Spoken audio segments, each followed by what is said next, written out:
Jangan samakan dengan demonstrasi mahasiswa yang waktu itu besar-besaran di tahun 98.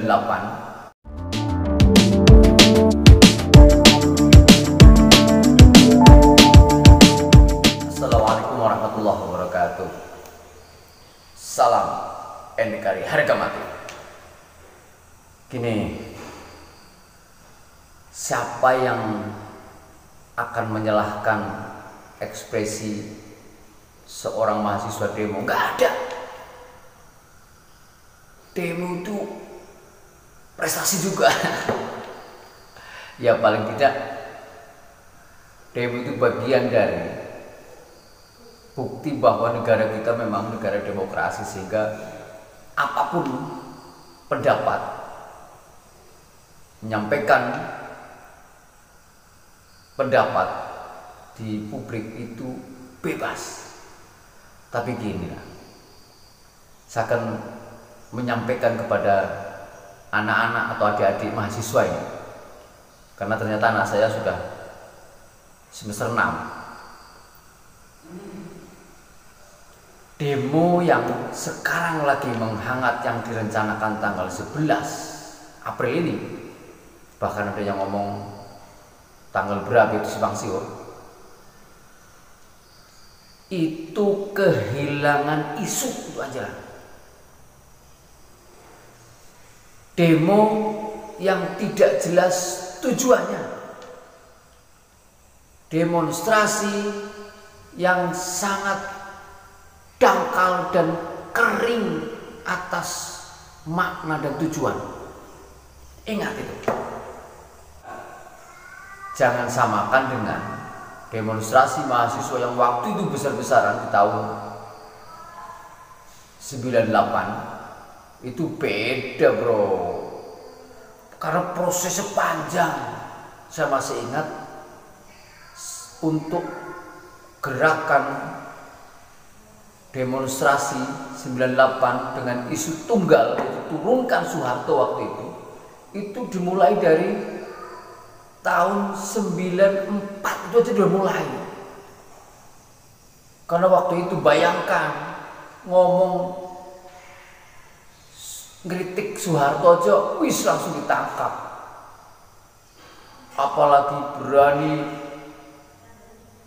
membakar atau merobek atau memainkan foto presiden, gak berani. Maka dengan sembunyi-sembunyi di berbagai kampus, dan akhirnya kekuatan ini membesar dan muncul berbagai teman-teman orator, akhirnya menjadi kekuatan besar. Nah kalau besok apa? Katanya isu untuk mengatakan Jokowi presiden yang masih abu-abu dalam menanggapi soal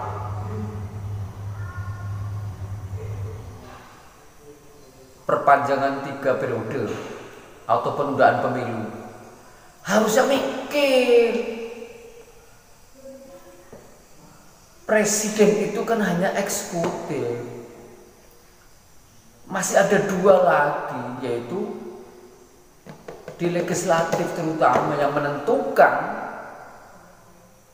bisa tidaknya perpanjangan periode ini, bisa tidaknya si presiden ini yang menentukan 2 tahun atau kemudian harus diperpanjang, ini melalui proses perundang-undangan. Nah yang punya hak ini adalah wilayahnya Dewan.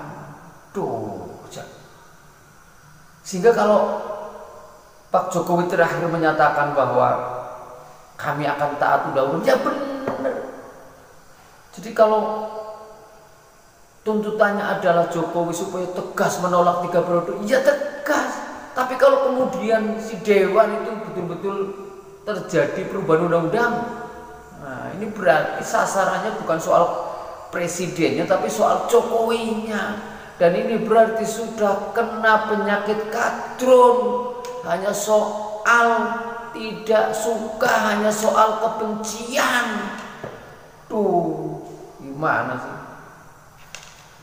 Satu lagi masalah kenaikan BBM misalkan.